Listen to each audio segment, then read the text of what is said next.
Kale, abali ku page yaffe Volongoto mugamba mutya.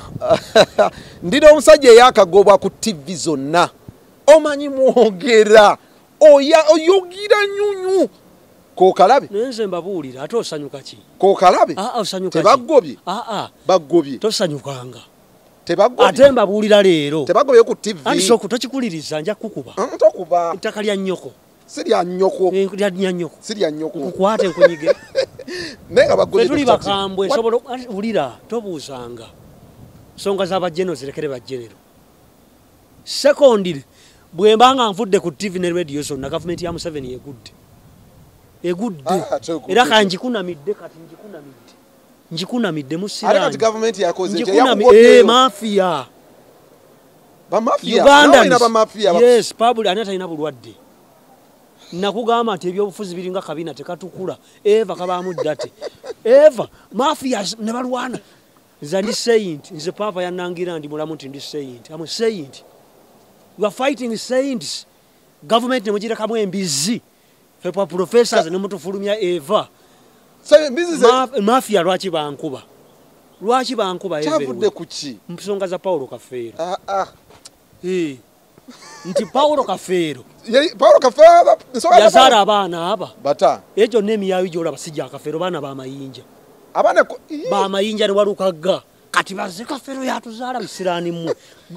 Kati ensonga za kugobeza jo. Nabyogedde ko nti afuluma agende. Kubanga be Illuminati has collaborations with Mbabazi. 6 killer diseases in Uganda, diphtheria, diarrhea, Mbabazi, Kajiji. Aba basajja bana bakafera abalala. Bana bakafero ba mayinja gendo bakabera obuyindu.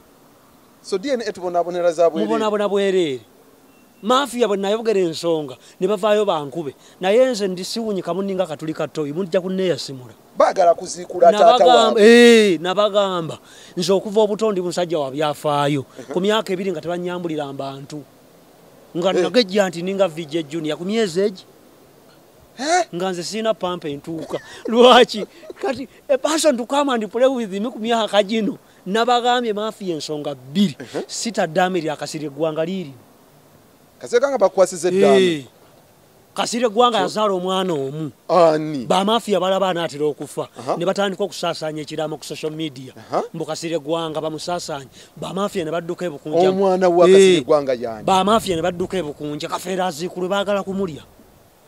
Secondly. Ba mafia bagala kulya Kafeero. Ate bali kibamusikula. Ye Kafeero kye kyamuzaze ebyana ebingi.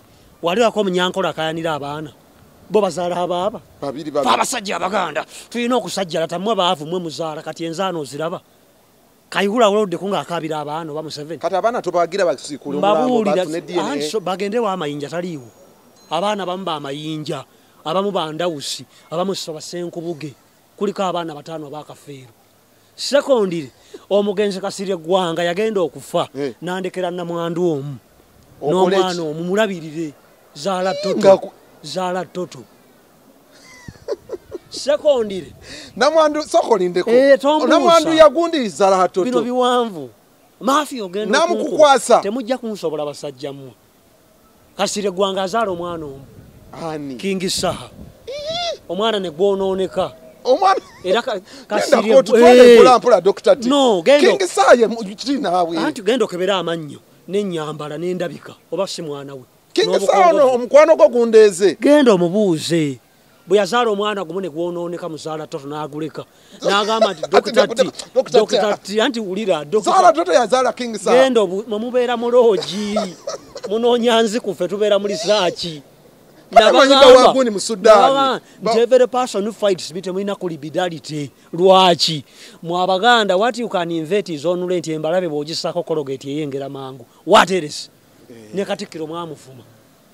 Edame liri. Kati kambuze King Saha ali mu bugagga. Edame kwata gwe mbukuli. Yabiwandika na mu Latin. King Saha ali mu bugagga. Atabe wa bugagga babirekera Dr. T. Emali yakasire gwanga yona Dr. T. Yagamba yabiwandika mu Latin temwabitegeera. Yagandi kebera koza naliona sereno dopo na tempesta. Pera alia fresca carajana fresca King Saha.